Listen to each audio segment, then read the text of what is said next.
안녕하세요. 선은투자연구소의 뉴망입니다. 2022년 10월 26일 수요일 선투연신문 시작하겠습니다.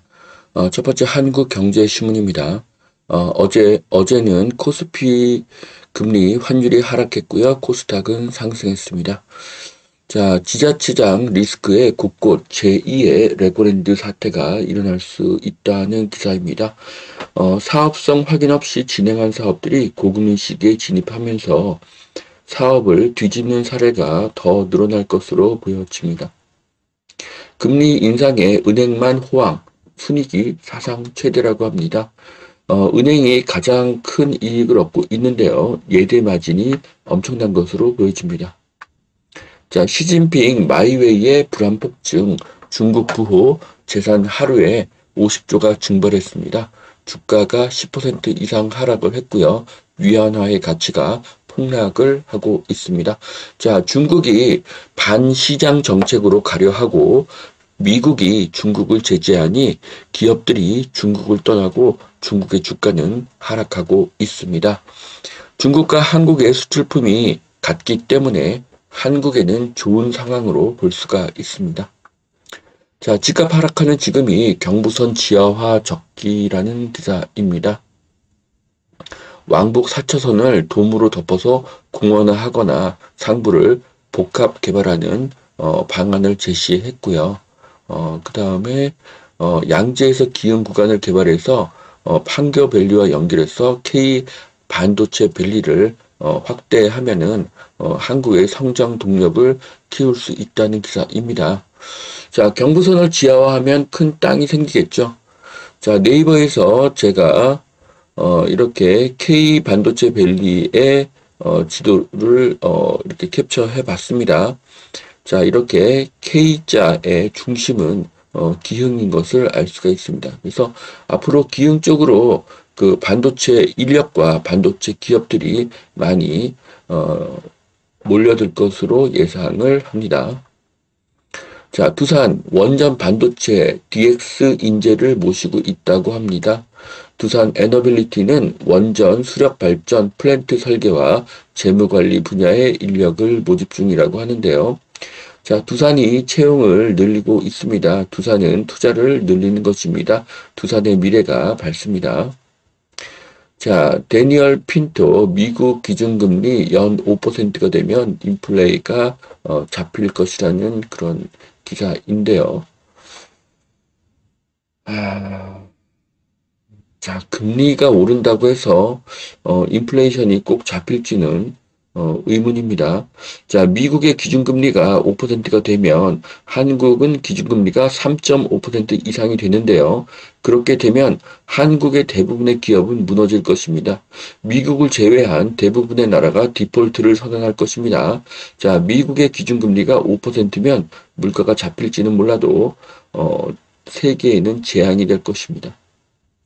자, 주택시장 꽁꽁 얼어붙자 땅값 상승폭이 5년 반 만에 최저라고 하는데요. 자, 건축비의 상승과 금리의 상승으로 건축에 대한 수요가 감소하고 땅에 대한 수요도 감소 중인데요.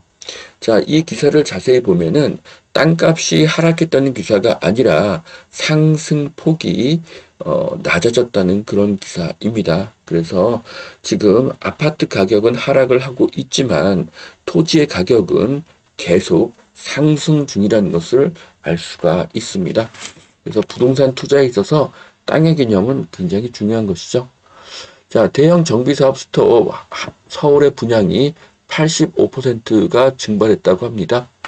자, 올해 서울 아파트 공급 물량이 48,589채라고 했는데요. 실제 공급량은 7,542채가 된다고 하니까요. 뭐 한 6배, 6분의 1로 줄어든 것으로 보여집니다. 지금 부동산 지인으로 보면은 올해 입주 물량이 48,000이 아닌 3만 채인데요.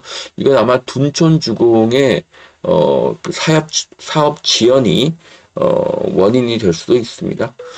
자, 실제 공급량이 7,542채 뿐이라니 엄청난 감소입니다. 굉장히 많이 감소한 것을 알 수가 있습니다. 자, 거래 가뭄 장기화 역대급입니다. 서울 9월 사상 최저를 갱신했다고 하는데요. 금리가 더 오르니 집값이 더 떨어질 수 있다는 생각에 살 사람은 하락을 기다리며 매수를 하지 않습니다. 수요가 사라진 것이죠. 부동산은 상승기에는 모두 사려 하지만 하락기에는 누구도 사려고 하지 않습니다. 자, 두 번째, 매일경제신문입니다. 서민 돈줄 대부업도 대출의 문을 잠근다고 합니다.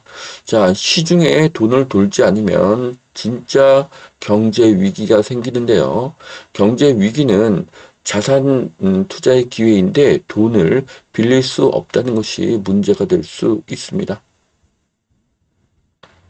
자, 시황제 발길 돌린 큰손,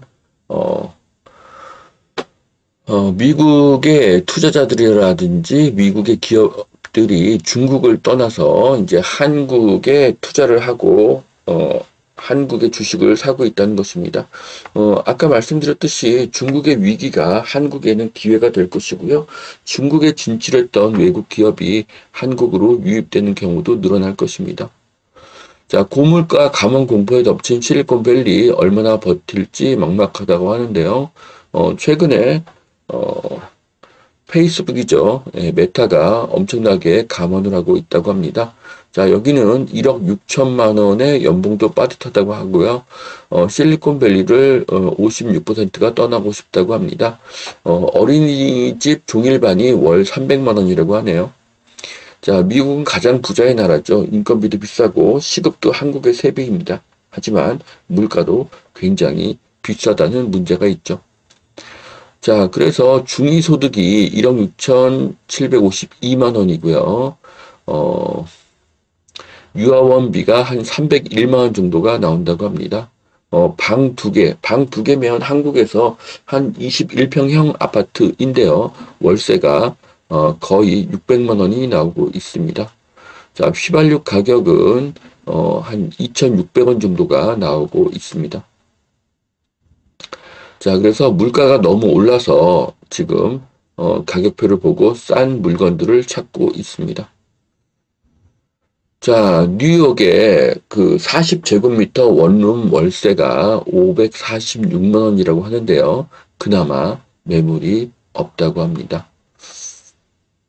자, 거래 절벽 속에 1년 사이에 가격이 20%가 상승했다고 하는데요. 자, 뉴욕의 12평 40제곱미터의 월세가 546만 원입니다. 엄청난 가격인데요. 이 정도 월세를 내려면 월 소득이 1억 1,500만 원은 되어야 되고요. 연 소득은 뭐 1억 5천은 넘어야 되겠죠. 자, 그런데 비슷한 면적의 강남역 오피스텔입니다. 자, 여기는 지금 월세가 90에서 95만 원이 나오고 있습니다. 네, 또 비슷한 면적의 강남역입니다. 여기는 월세가 125만 원에서 136만 원 정도가 나오고 있습니다. 자, 여기도 강남역 인근인데요. 여기도 보면은 월세가 90에서 95만 원이 나오고 있습니다. 자, 판교 같은 경우는 지금 월세가 한 130에서 140 정도가 나오고 있습니다. 여기서 가장 비싼 월세인 140만 원을 미국의 월세인 546으로 나누니까 3.9배입니다. 최소 4배 차이가 나는 것이죠. 자, 소득의 차이는 있지만 한국의 월세는 싼 편이라는 것을 알 수가 있습니다. 자, 여기까지 2022년 10월 26일 수요일 선천신문 마치겠습니다. 오늘도 투자에 도움이 되시길 바랍니다.